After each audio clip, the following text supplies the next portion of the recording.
And we are back. Welcome, guys. My name is DK, and in this video, we're going to be breaking down the four-game NBA Summer League DFS slate on Tuesday. We got MLB All-Star break, so not a lot going on. Hopefully, all you guys can enter some Summer League DFS. We got good-sized contests, 10K to first once again. But yeah, if you guys are looking for more content for the Summer League, I basically post every single piece of news possible. I'm on Twitter 24/7. Starting lineups, injury news, all that good stuff. I do a early video, main video, live stream before lock, player pool, and then I'm in the Discord also all day. So you guys are interested in that, link is down below. We still got another week or so of the Summer League. And here are my results for the first few days. I've had multiple injuries as well. Really the only slates that I've lost, but every single slate that I've avoided injury, I've basically gotten first place in. So yeah, it's been a really nice Summer League so far, and hopefully we can keep it going for the slate. All right, so let's start it off with first game here, Toronto and Denver. So Toronto, in my opinion, probably the best team in the Summer League, or one of the best. So last game, you'd see the rookie Murray Boyles start, play 23 minutes. But the issue is they're pretty deep and then spreading out the minutes. So in a competitive game, right, they won 89-86. Like no one played more than 25 minutes.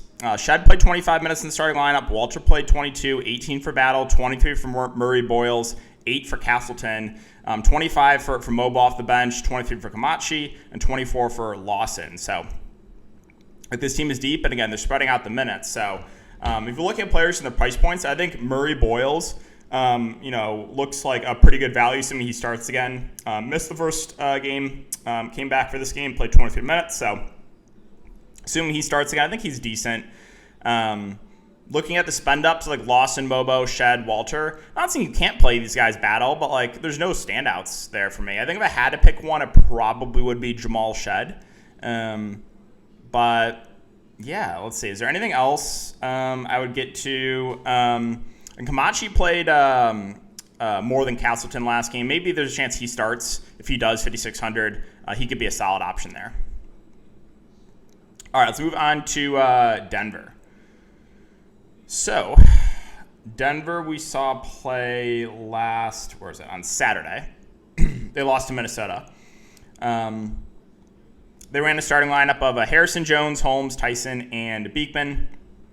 They've also been kind of spreading out the minutes. Tyson's been the guy that's played the most so far in the first couple games, 28 and 29 minutes. So, yeah, I like the upside on Hunter Tyson. Deron Holmes is down here at 6,100. 24 and 26 minutes has honestly underperformed. I thought he'd be producing at a higher rate than he has. I still think the upside is more than what we've seen so far. Looking at the rest of this team, I don't think you get to Beekman for the minutes. Liddell only played 20 minutes off the bench. You did see a nice bounce back game for Jones. Played 27 minutes. Really bad game one. I think he's a solid tournament play. And I don't think I would get to anyone else. Yeah, so let's move on to Philadelphia and Washington. So Philadelphia, the news that we got is that VJ went through a full practice. So I kind of think he's going to play tomorrow. Obviously, it's not a guarantee. But, yeah, decent chance I think he returns. Hold on, let me look up. When was their last game? They played 7-12. Why can't I find this? Oh, they played the Hornets, yeah. So they ran a starting lineup of Bona, Barlow, Edwards, Mintz, and Salas. Mintz has been starting with VJ out. He could move to the bench here. They could also keep him and move Salas to the bench. We'll see. Dominic Barlow, 4,800, finally added to the player pool. Wasn't in the player pool the first couple of games, but yeah, played 30 minutes last game. Only 4,800. I think he looks like a really good value. Assuming he starts again. Adem Bona up here at 8,100. I'll pass on. Edwards at 7,800. I think it would be playable if VJ doesn't play. But if VJ plays, I'll probably pass. Hood Shafino got a DNP last game after he was one of the worst games I've ever seen from someone play. 4 fantasy points in 21 minutes. What else? Broom will play the backup 5 most likely. He's 5,200. Playable for value. And then, if Min starts, I think he's still fine. And VJ, if there's no limitations on him, 5,500, would like the upside in him a good amount. All right, so Washington is a team I think they could shut down the main guys. So they played 2 games so far. They've been running a really nice rotation. Sar, George, Carrington, like all the main guys have just been playing a ton. I had a nice underdog slip with all the overs on Washington. That hit a big day for the pick and props yesterday. So last game started George, Trey Johnson, Riley, Carrington, and Sar. So that was the starting lineup they ran game 1 as well. If they run the same starting lineup, I think any of the top 4 guys I think are firmly in play are Sar, George, Carrington, and the rookie Johnson. Riley, the minutes have not been great in the starting lineup, but he's only 4,700. I think there's a chance that they could shut down. The guys I think the most at risk would be Sar, George, and Carrington for getting shut down. Like if they do, then like AJ Johnson would obviously become a really good play. He would probably start there. And then we could maybe even look to some value options here for Washington. So definitely keep an eye on the news with those main Wizards. Portland and New Orleans. So Portland, game 1 had a really nice victory, and then game 2, kind of a letdown performance. I'm looking, when was their last game? I think it was Saturday too. Yeah, it was Saturday against Memphis. So they ran Yang Hansen, Rupert, Sissoko, Love, and Bouknight. It's the same starting lineup as they did game 1, but spread out the minutes a little bit more. You did still see 29 minutes for Caleb Love, 5,400. I think he is one of the better values in the board. Like the upside him quite a bit. 16 and 21 shots for Caleb Love.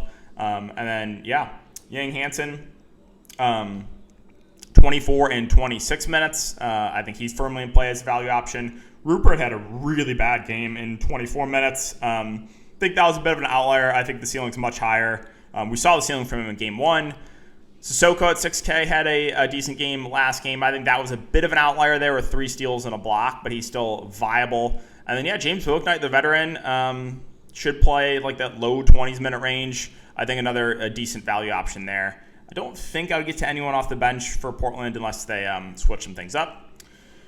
For New Orleans, so we saw them play the Lakers. They switched up the starting lineup. They moved Lester into the starting lineup with Reeves, Fears, Queen, and Misi.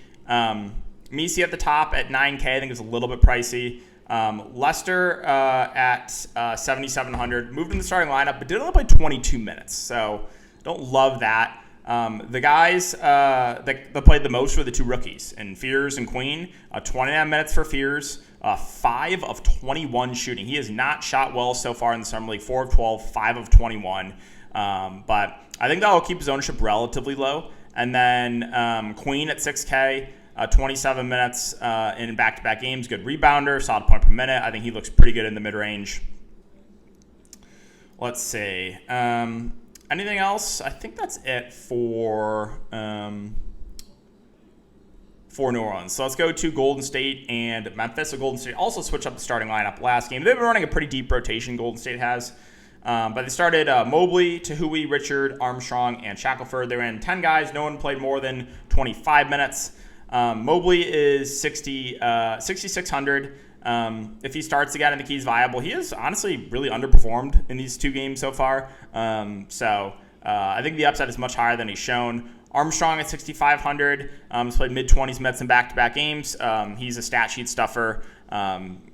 Good passer, so I think he's fine. Richard, Tahui, playable. So Jackson Rowe missed last game. I don't know why. Why was it rest? I don't know if they gave a reason. He was just not in the starting lineup. I forget. I'll have to look that up. But if Rowe's back in there, I think Jackson Rowe's a good option at 5,100. He had been starting previously, been playing with mid-20s minutes.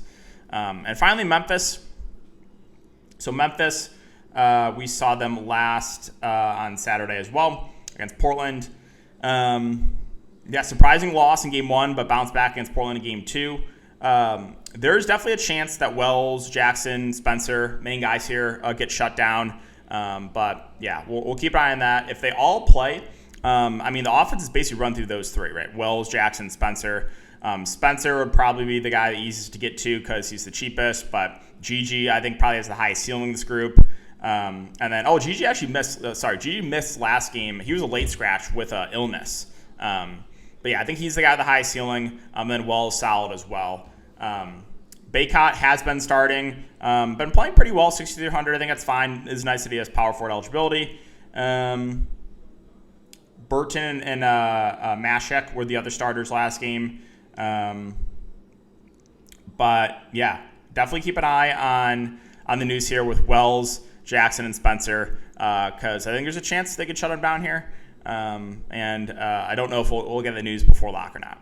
All right, guys, so that's going to wrap it up the video. As always, if you enjoyed, just make sure to like, subscribe, and hit the notification bell. And we'll see you all in the next one.